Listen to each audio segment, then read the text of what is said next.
ಸಿದ್ದರಾಮಯ್ಯ ತವರು ಕ್ಷೇತ್ರದಲ್ಲೇ ಸಮಸ್ಯೆಗಳ ಸರಮಾಲೆ. ಸಿಎಂ ನಿವಾಸದ ಕೂಗಳತೆ ದೂರದಲ್ಲೇ ಜನ ಕಂಗಾಲಾಗಿದ್ದಾರೆ. ಸಿದ್ದರಾಮಯ್ಯನವರ ತವರು ಕ್ಷೇತ್ರಗಳಲ್ಲೇ ಇದೆ ಸಮಸ್ಯೆಗಳ ಸರಮಾಲೆ. ಸಿಎಂ ನಿವಾಸದ ಕೂಗಳತೆ ದೂರದಲ್ಲೇ ಜನ ಕಂಗಾಲು. ಸಿದ್ದರಾಮಯ್ಯ ನಿವಾಸದ ಸಮೀಪ ಕುಸಿದಂಥ ರಾಜಕಾಲುವೆ.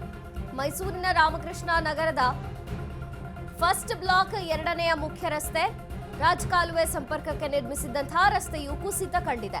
ರಸ್ತೆ ಕುಸಿದು ಸರಾಗವಾಗಿ ಹರಿಯದ ರಾಜಕಾಲುವೆ ನೀರು, ಕಲುಷಿತ ನೀರಿನ ವಾಸನೆಯಿಂದ ನಿವಾಸಿಗಳಿಗೆ ಅಲ್ಲಿ ಸಮಸ್ಯೆ ಆಗ್ತಾ ಇದೆ. ಸೊಳ್ಳೆಗಳ ಕಾಟದಿಂದ ಸಾಂಕ್ರಾಮಿಕ ರೋಗದ ಭೀತಿ ಉಂಟಾಗಿದೆ. ಪಾಲಿಕೆ ಅಧಿಕಾರಿಗಳ ಗಮನಕ್ಕೆ ತಂದರೂ ಕೂಡ ನೋ ಯೂಸ್.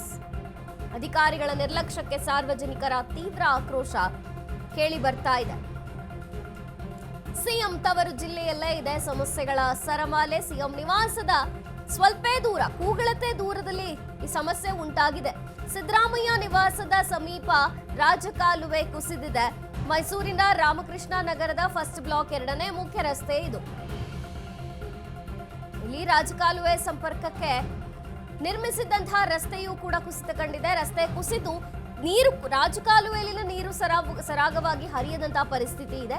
ಹಾಗಾಗಿ ಕಲುಷಿತ ನೀರಿನ ವಾಸನೆಯಿಂದ ಅಲ್ಲಿನ ನಿವಾಸಿಗಳಿಗೆ ಸಮಸ್ಯೆ ಆಗ್ತಾ ಇದೆ.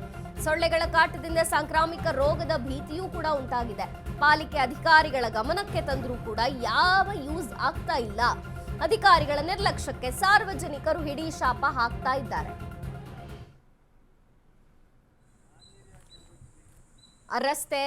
ಆ ರಸ್ತೆಯ ಗುಣಮಟ್ಟವೋ ಅಥವಾ ಆ ಕುಸಿದಂತಹ ರಸ್ತೆಯನ್ನ ಸರಿ ಮಾಡಕ್ ಆಗ್ತಾ ಇಲ್ಲ. ಒಂದು ಕಡೆ ರಸ್ತೆಯ ಸಮಸ್ಯೆ, ಮತ್ತೊಂದು ಕಡೆ ಈ ರೀತಿಯಾಗಿ ರಸ್ತೆ ಕುಸಿದಿರೋದ್ರಿಂದ ರಾಜಕಾಲುವೆಯಲ್ಲಿ ಹರಿಬೇಕಾದಂತಹ ನೀರು ಕೂಡ ಸರಾಗವಾಗಿ ಹರಿತಾ ಇಲ್ಲ. ಹೀಗಾಗಿ ಕಲುಷಿತ ನೀರು ನಿಂತಲ್ಲೇ ನಿಂತಿದೆ. ಅಲ್ಲಿನ ನಿವಾಸಿಗಳಿಗೆ ಸಾಕಷ್ಟು ರೀತಿಯ ಸಮಸ್ಯೆಗಳು ಆಗ್ತಾ ಇವೆ. ಇಲ್ಲಿ ಒಂದು ಮಳೆ ನೀರಿನ ಕಾಲುವೆ, ಇದು ಲಿಂಗಾಮುದಿ ಕೆರೆಗೆ ಹೋಗುತ್ತೆ. ಇತ್ತೀಚೆಗೆ ಈ ನಗರ ಬೆಳೆದಂಗೆ ಏನಾಗಿದೆ, ಇಲ್ಲಿ ಇತ್ತೀಚೆಗೆ ಈ ಕೊಳಚೆ ನೀರು ಬರ್ತಾ ಇದೆ. ಈ ಸೇತುವೆ ಕುಸಿದು ಸುಮಾರು 5 ತಿಂಗಳು 6 ತಿಂಗಳು ಆಗ್ತಾ ಬಂತು. ಕಾರಣ ಏನಾಗಿದೆ, ಜನರಿಗೆ ನಾವು ತೆರಿಗೆ ಕಟ್ತೀವಿ ಭಾಳ ಪ್ರಾಮಾಣಿಕವಾಗಿ. ನಾವು ಈ ಭಾಗದಲ್ಲಿ ನಾವು ಕೇಳೋದಿಷ್ಟೇ, ಸ್ವಚ್ಛತೆ ಮತ್ತು ಈ ಒಳಚರಂಡಿ ಸಮಸ್ಯೆಗಳು ಇವುಗಳನ್ನು ಬಗೆಹರಿಸ್ಕೊಡಿ ಅಂತ. ಇಲ್ಲಿ ಏನಾಗಿದೆ, ನಾವು ಹೇಳ್ತಾ ಇದ್ದೀವಿ, ಎಕ್ಸಿಕ್ಯೂಟಿವ್ ಇಂಜಿನಿಯರು ನಗರ ಪಾಲಿಕೆಯವ್ರನ್ನ ಭಾಳಷ್ಟು ಸಾರಿ ಭೇಟಿ ಮಾಡಿದ್ದೀವಿ. ಅವರು ಮಾಡ್ತೀವಿ, ಟೆಂಡರ್ ಆಗಿದೆ.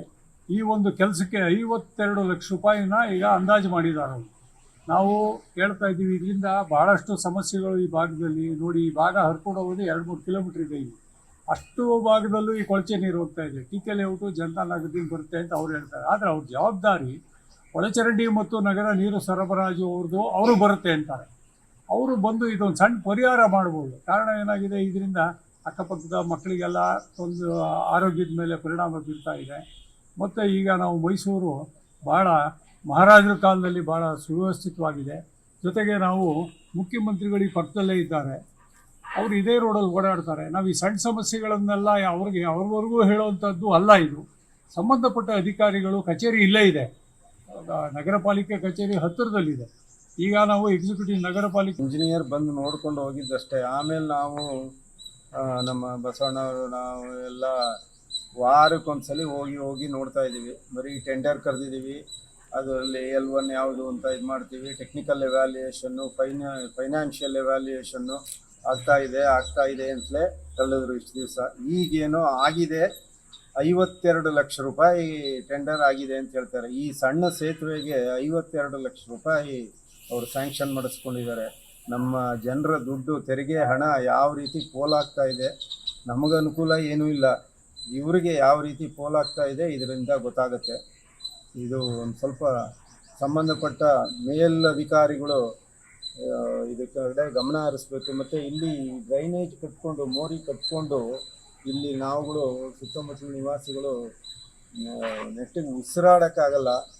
ದುರ್ನಾತ ಮತ್ತು ಬೇರೆ ಬೇರೆ ಚರ್ಮವ್ಯಾಧಿಗಳು ಅದು ಇದು ಎಲ್ಲದಕ್ಕೂ ಮೂಲ ಕಾರಣ ಈ ಚರಂಡಿ ಕಟ್ಕೊಂಡು ಇಲ್ಲಿ ಸೊಳ್ಳೆಗಳು ಬಂದು ನಮ್ಮನ್ನು ಕಚ್ಚಕ್ಕೆ ಇದು ಮಾಡಿಕೊಂಡು ತುಂಬ ತೊಂದರೆ ಆಗಿದೆ. ಇಲ್ಲಿ ತನಕ ಯಾವ ಜನಪ್ರತಿನಿಧಿಗಳು ಬಂದಿಲ್ಲ.